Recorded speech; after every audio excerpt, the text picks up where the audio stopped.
She said, "It's just a work trip." I noticed the lingerie. I called her boss. There was no conference, just her ex. So I sent a breakup text before her plane even landed. It started with a joke, or at least she thought it was one. She was standing by the bathroom sink, her makeup half done, when I asked, "Why'd you need new lingerie for the conference?" She paused, just for a beat, then smirked without turning her head. "LOL," she scoffed. "You're insecure about a work trip now?" I didn't smile. She went back to her eyeliner like it was the dumbest question in the world. But I didn't ask again, because I wasn't insecure. I was observant. The receipt was what tipped me off. Folded up and left in the kitchen drawer. A Victoria's Secret purchase time-stamped 2 days ago. Over $200 spent on lace and silk. We hadn't been intimate in a while. Not because of a fight. Not even because we'd grown apart. Life had just gotten quiet, comfortable. We were 33, married 6 years, same toothpaste brand, same Netflix history. No surprises until that receipt. She hadn't mentioned the shopping trip. No joking little, "I bought something spicy," no photos from the dressing room, no teasing hints like before. Just silence. And then Denver. A 3-day work conference, she said. Marketing leadership. You know the drill. I did. I'd been in marketing longer than her. I'd spoken at the Denver Summit in 2021. I knew the speakers, the schedule, the city, but I didn't correct her. Instead, I nodded. "Cool. Which hotel?" She blinked. Hyatt? Near the airport, I think." She thinks? She always knew. She used to Google every hotel's bathroom before booking, but not this time. So, I waited. I watched her pack. Folded blazers, laptop, chargers, then a small black bag she zipped shut before I could glance inside. She'd never locked her luggage before. I helped carry her bags to the car. She kissed me on the cheek. No lipstick, just a soft press of lips. But it felt off, like someone else's wife was borrowing her face. She drove off in our shared Civic. I stood at the door until the car turned left at the corner. Then I went inside and sat down and stared at my phone. I didn't want to be that guy, the one who snoops, the one who guesses. But I also wasn't about to be the guy who waited around while his wife played tourist with someone else's arms. So I called her boss. "Hey Greg, quick question. Is the Denver trip still on? Emily said she's headed out for the conference." A pause. Awkward cough. What trip?" "The marketing conference." "We're not sending anyone. Budget cuts this year." My hand gripped the phone harder. "Oh," I managed. "Got it, my bad." We hung up. My ears buzzed. My wife had just lied to me. Plain and simple. It wasn't a misunderstanding. It wasn't forgotten details. It was a clean, polished lie. I opened her laptop. Guilt clutched my stomach, but only for a second, because what I found made that guilt evaporate. There were messages, chat logs, iMessages, WhatsApp, Instagram DMs, most from someone saved as E1 photo caught my eye first. A mirror selfie, lingerie, new, black, lace. A caption, "Counting down the hours, baby." Sent yesterday. Then another message. 3 nights. Just us, no guilt, no rules. I sat back, my hands numb. It wasn't the cheating that broke me. It was how easy it was for her. No remorse, no hesitation. Just layers of lies dressed up as conference badges and spreadsheets. I didn't cry. Instead, I copied everything. I moved with calm precision. Screenshots, timestamps, attachments. I airdropped the images to my phone and then wiped the evidence from her machine. I wasn't sure why I wanted it all. Maybe I wanted the option to expose her. Maybe I wanted to remember what betrayal actually looked like.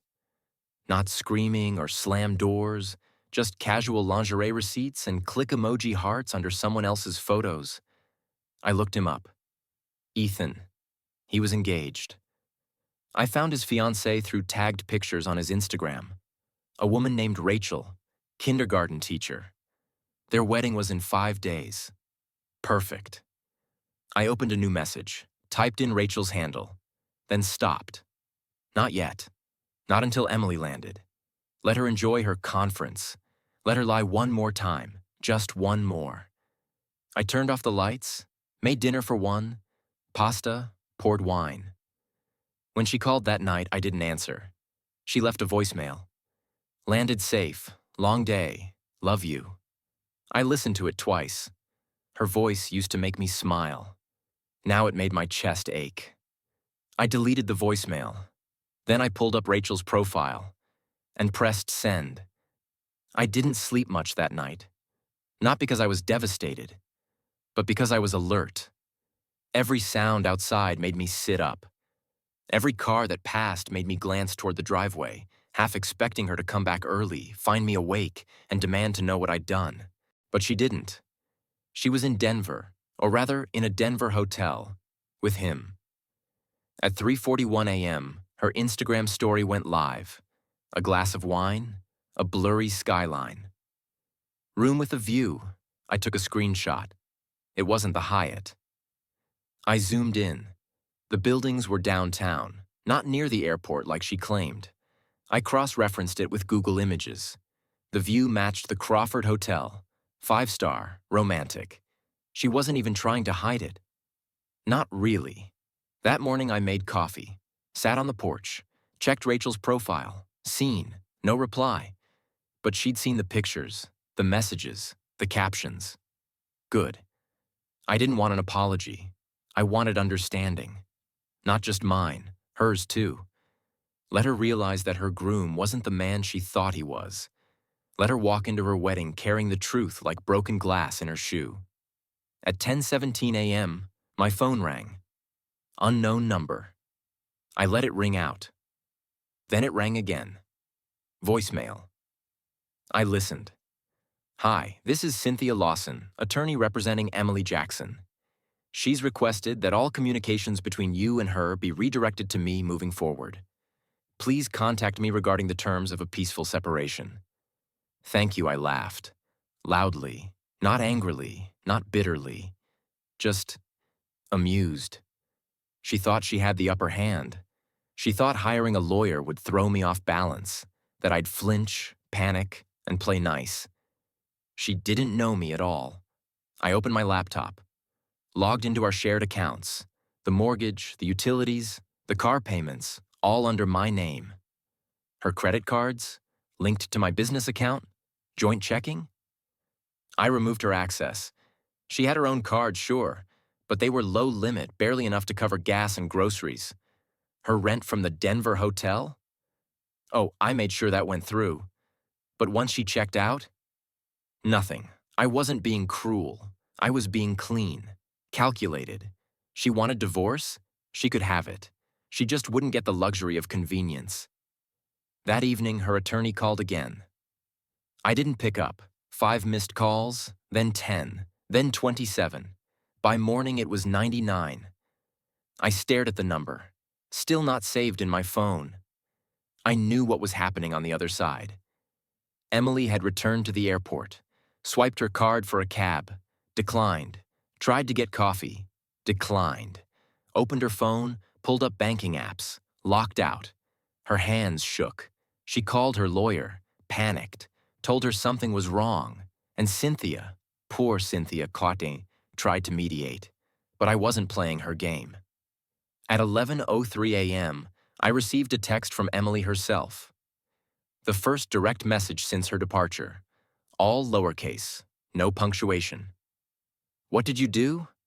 I stared at it for a while, then typed back, understood. Just like I had before. That night she called me again. I picked up.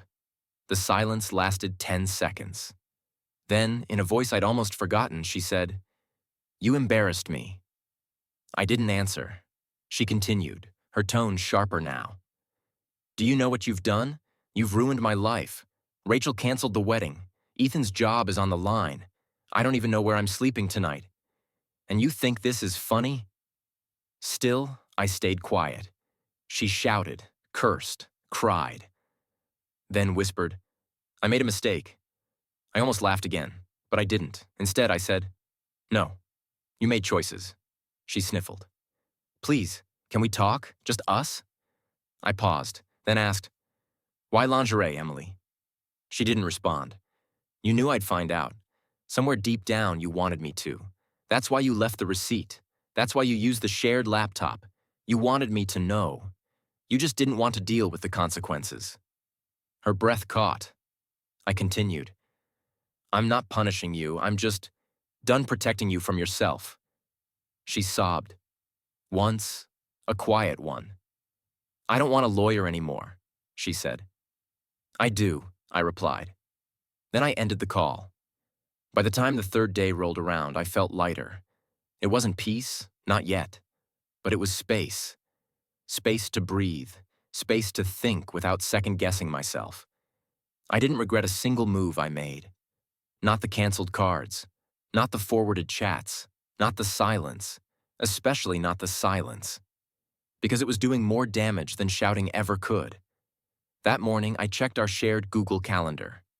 We still had one. We had once used it to plan everything. Weekend hikes, dentist appointments, even grocery runs. But now it was a timeline of lies. I saw an event marked, Client Dinner, 7 p.m. at Lorenzo's. Her name was on it. So was Ethan's. I clicked on it. Location? Not work-related. It was a boutique restaurant known for candlelight booths and no cameras. I stared at the screen for a minute. Then I added a note beneath the entry. Dinner canceled. Ethan's engagement fell through. No idea if she saw it. Didn't care. But part of me hoped she did. Part of me wanted her to see how her new life was already unraveling. Meanwhile, I was doing fine. Better than fine. I went back to the gym, cleaned out the guest room she never let me touch, cooked for myself, not to impress anyone, but just because I wanted to. And I slept. God, I slept. 8 uninterrupted hours, no passive-aggressive silence, no fake apologies wrapped in forced affection. Just quiet. But quiet doesn't last forever. On the 4th morning, I got a knock at the door. Not a call, not a text. A knock. I opened it. And there she was, hair tied back, wearing a sweatshirt I hadn't seen in months. No makeup, no jewelry, just her, Emily. She didn't say anything at first, just stood there waiting for permission to speak. I didn't give it. Finally, she said, I needed to see you. I leaned against the doorframe. Why? She looked down at her hands, fidgeting, then held out an envelope. This is from Rachel. I took it, didn't open it, just stared. She continued. She said she didn't want to talk to me again. Said I should be the one to deliver it, that it's my mess. I nodded slowly. She's right, I said. Emily winced.